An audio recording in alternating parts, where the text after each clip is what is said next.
রাত্রে গোপন সূত্রে খবর পাওয়া গেছে যে গুয়াহাটি থেকে শেরওয়ালি বাসে কিছু ইনলিগেল কফ সিরাপ আইতেছে।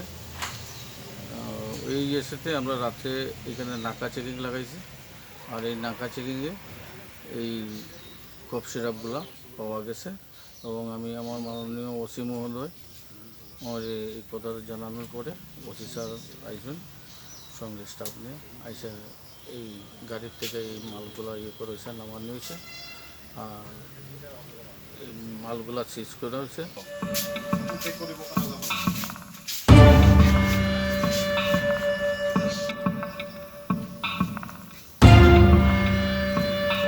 আকাশ এন্টারপ্রাইজ যেহেতু পরিমাণ 6টা মানে সব মেন ফুটি লেখা চালানে হ্যাঁ।